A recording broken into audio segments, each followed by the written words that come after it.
Nothing could be better than this. Now you don't have to go get the encyclopedia. You don't have to go ahead and look in a library and get books. You could just go on a computer, whether it was Prodigy or anything, and just the dial-up. You remember the shh while you sign in, and you can get information. And then, who is that famous guy that invented the Apple iPhone? Of course, Steve Jobs. He created an iPhone. He was on a stage much bigger than this, and he held it up and he said, "This is going to change the world." And we all said, "There's no way. There's just no way, right? We've got the internet. We can do everything." So Steve Jobs says, "Nope, this is the future." And then what happened? The iPhones came, and then Android phones came. The phones kept getting bigger and bigger. iPhone was this skinny little thing, and I used to have an Android phone, and I'd be like, "Wow, mine is huge." And then finally, after Steve Jobs, iPhone gave in, and they made the phones bigger and bigger and faster. And now what happens? You go to the store, you go anywhere, you look at kids, and we call them cell phone zombies. People have the phones out. Kids, they're getting hit by cars. It's scary. I tell my kids, don't be a cell phone zombie. And they're just on their phone, and they're walking, and they're walking, and they walk into the street, and they get hit by a car. You're cashing out at the register. Sometimes the register at Publix, I've seen cashiers with their phones out. And, I mean, it's already the technology's taken over our world. Trained for commands. These are things that Alexa, play the Beatles. She'll play the Beatles. But if I say, "Alexa, what do you think about this song?" She'll say, "I'm having trouble understanding." I mean, it's not at that point. You want her to say, "Oh, yeah, I like this song. Do you like it? If you don't, I could go ahead and I can play you a different song." The Beatles has played a lot of songs. So we're getting to that point, and the whole purpose of this is to talk about artificial intelligence. Artificial intelligence is just a branch of the technology that we have. Now, this artificial intelligence, it takes information, it's trained to be used throughout the world. So what I want to do is, I want to start by showing you some of the tools. Some of the tools. Has anybody heard of ChatGPT?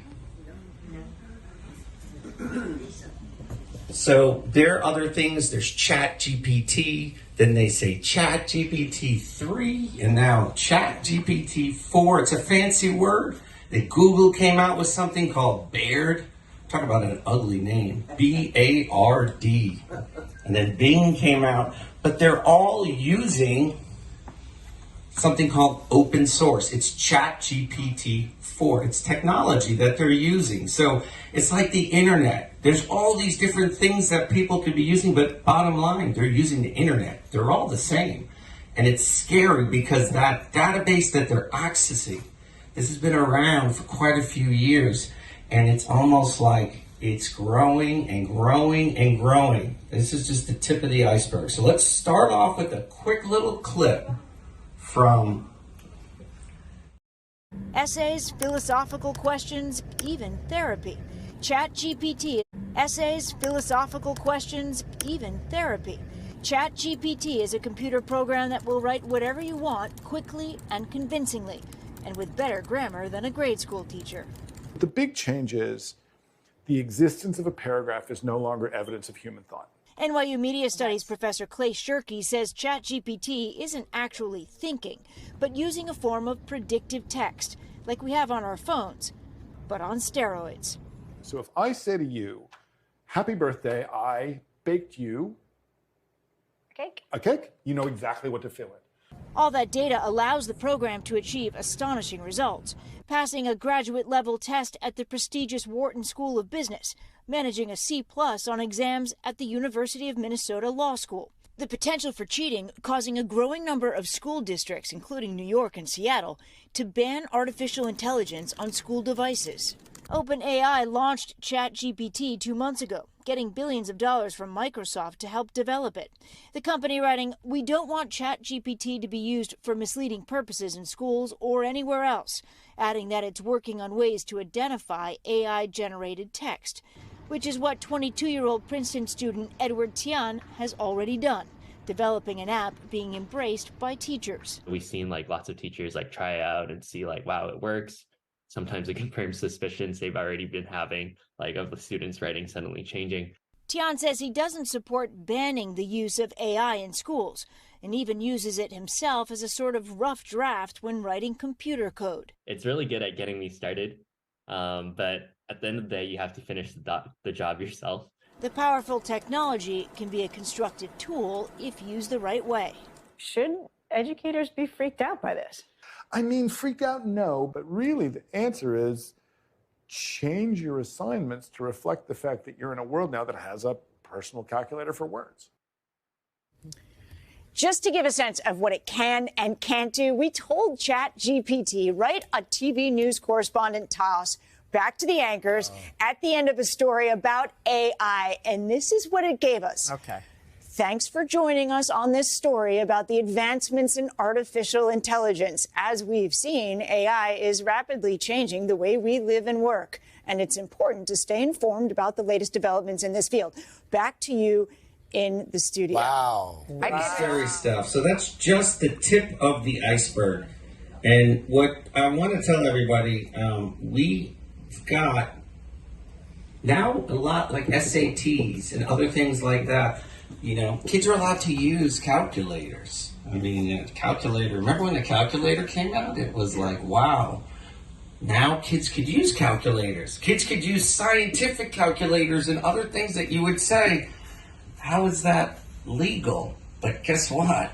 Times have changed and they're allowed to use it. So what's scary about this is in school, now with the internet, people would write papers. Well, the papers would look, teachers could scan it into their computer to see if it was plagiarized. It would look at all the data. That's what Google does. I mean, everybody knows Google. You go to Google, and Google right here, it has everything. And you can get articles, so this is checking for plagiarism under millions and millions of different things. Well, watch this. I'm going to open up what they were talking about, ChatGPT. ChatGPT, this is not the best thing out there, but this is the start of just a window into the actual technology of artificial intelligence. Need a character. Let's say John. John, you're okay to be a character? Let's pretend like Karen's not here, so it's okay. Oh, there's Karen. You're hiding. Okay. So, John, you guys are probably at the furthest corners. So let's pretend like John. And as I type, I'm going to read what I'm saying. Let's see if I can do it at the same time. All right. So we've got John. So this is ChatGPT. I'm going to say, write me a story about a cat named John who, let's just pick a country, guys. Judy, first. Germany. Okay. Write me a story about a cat named John who was visiting Germany. And it's just really quick writing because this is like your friend. You don't have to get it exactly the way this is. And this is what's really going to blow your mind. Write me a story about a cat named John who was visiting Germany and met another cat named Karen. I can't type. Another cat named Karen. They fall in love and he convinces her to move to Niagara Falls. And there you go. Was your cursor in there? We're not seeing Whoops.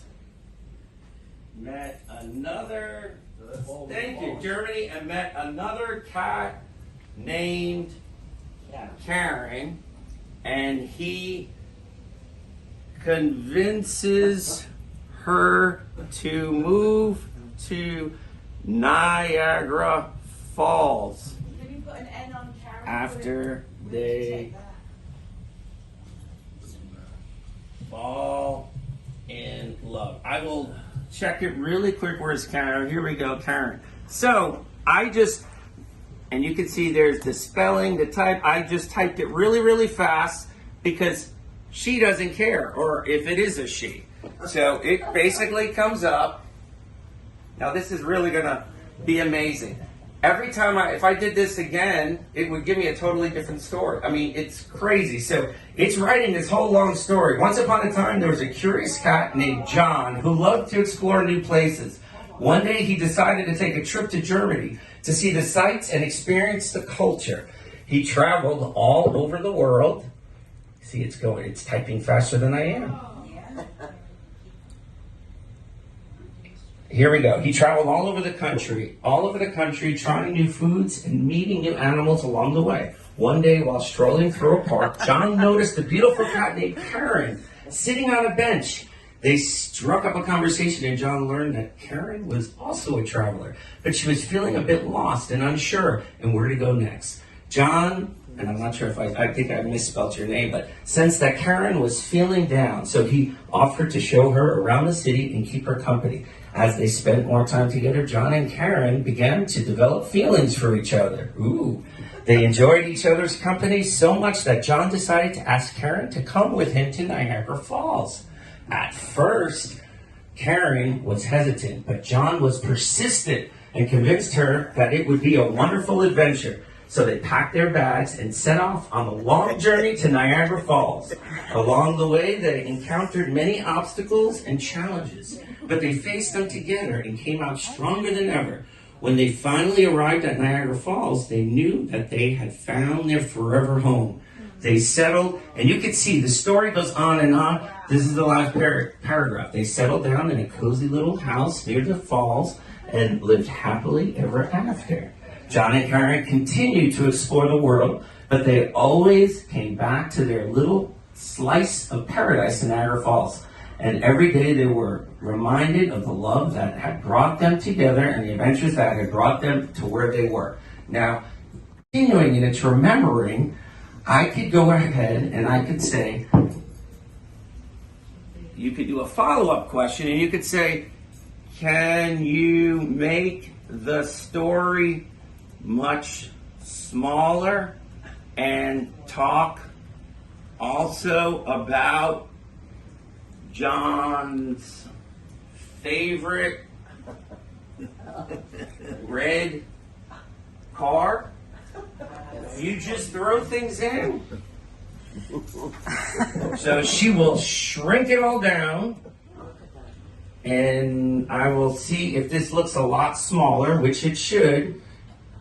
Oh, you can see already in the second paragraph, as you read, John convinced Karen to move. See, she shrunk it down into 3 little paragraphs. John was curious that the cat who loved to explore new places while visiting Germany. He met Karen, another cat who was feeling lost. John showed Karen around the city and they fell in love. John convinced Karen to move with him to Niagara Falls, where they settled down in a cozy little house. John's favorite possession was his red car, which he loved to take out for drives with Karen by his side. Together they explored the beautiful countryside and had many adventures. They were happily in love, and they knew that they found love forever in their home in Niagara Falls. I mean, this is scary. This is where we're starting to get into ethics and a lot of other things. You see, here is Baird. Such an ugly name. This is Google's. Now, Google is really scared because Google makes their money off of clicks. You do a search, if you click on it, they get money from those companies. This is what they were forced to do with what they did. And if I went ahead and copy and paste the same amount, it would do the same exact thing. So keep that in mind. So now, let's talk about robots. This is what gets scary because this is living, breathe. It almost feels like it's living and it's breathing. I'm going to let you guys watch. This is just about a 7-minute clip. Forgot my tools again.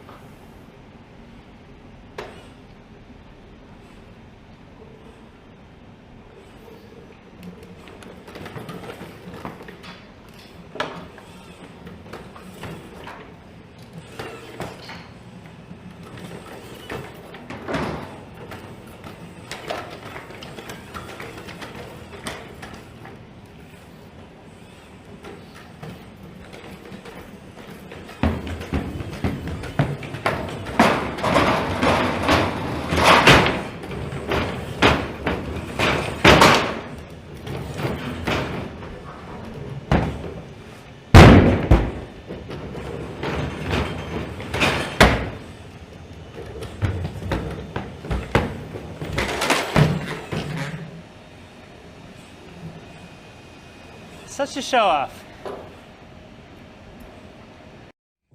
Now I tell you, that is not anything that was, this really does exist. This is straight from a company called Boston, what was it? Dynamics. Yeah, Boston Dynamics.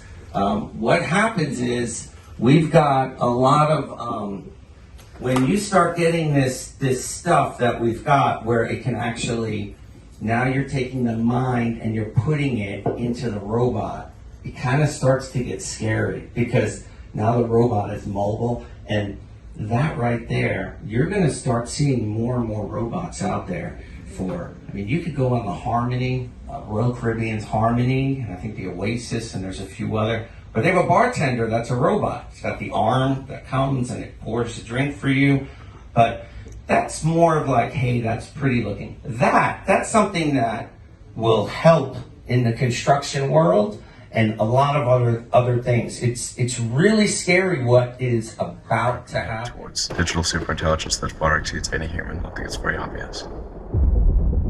ChatGPT, I think, has illustrated to people just how advanced AI has become. And there are much more advanced versions of that are coming out. I think the danger of AI is much greater than the danger of nuclear warheads by a lot. Because if one company or small group of people manages to develop godlike digital superintelligence, they can take over the world. Mark my words, AI is far more dangerous than nukes. At least when there's an evil dictator, that human is going to die. But for an AI, there would be no death. It would live forever. And then you'd have an immortal dictator from which we can never escape. You know, it's quite dangerous technology, and I fear I may have done some things to accelerate it. You know, I played a significant role in the creation of OpenAI.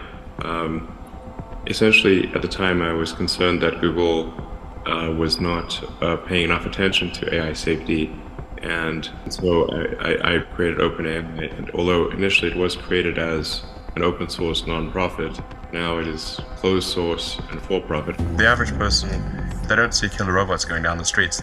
They're like, what are you talking about? Man, we want to make sure we don't have killer robots going down the street. Once they're going down the street, it is too late. Do you feel that one day mankind could serve the machines and not the other way around? Honestly, when I see people on their phones, I think we're already serving the machine. Now. Humans have been the smartest creature on Earth for a long time, and that is going to change with what's typically called artificial general intelligence. So this is, say, an AI that is smarter than a human in every way. Predicting 2025, I think that's reasonably accurate. It will cause damage or death. There will be an outcry. There will be investigation. Years will pass. There will be some sort of insight committee. There will be rulemaking. Then there will be oversight, eventually regulations. This all takes many years. The way in which a regulation is put in place is slow and linear. Right. And we are facing an exponential threat. And if you have a linear response to an exponential threat, it's quite likely the exponential threat will win. AI would be used to make incredibly effective propaganda. Hones the message, looks at the feedback, makes this message slightly better. Within milliseconds, it can adapt its message and shift and react to news. And there's so many social media accounts out there that are not people. Like, how do you know it's a person, not a person? Because the AI has been advanced for a while, it just didn't have a user interface that was accessible to most people. So what really ChatGPT has done is just put an accessible user interface on AI technology that has been present for a few years.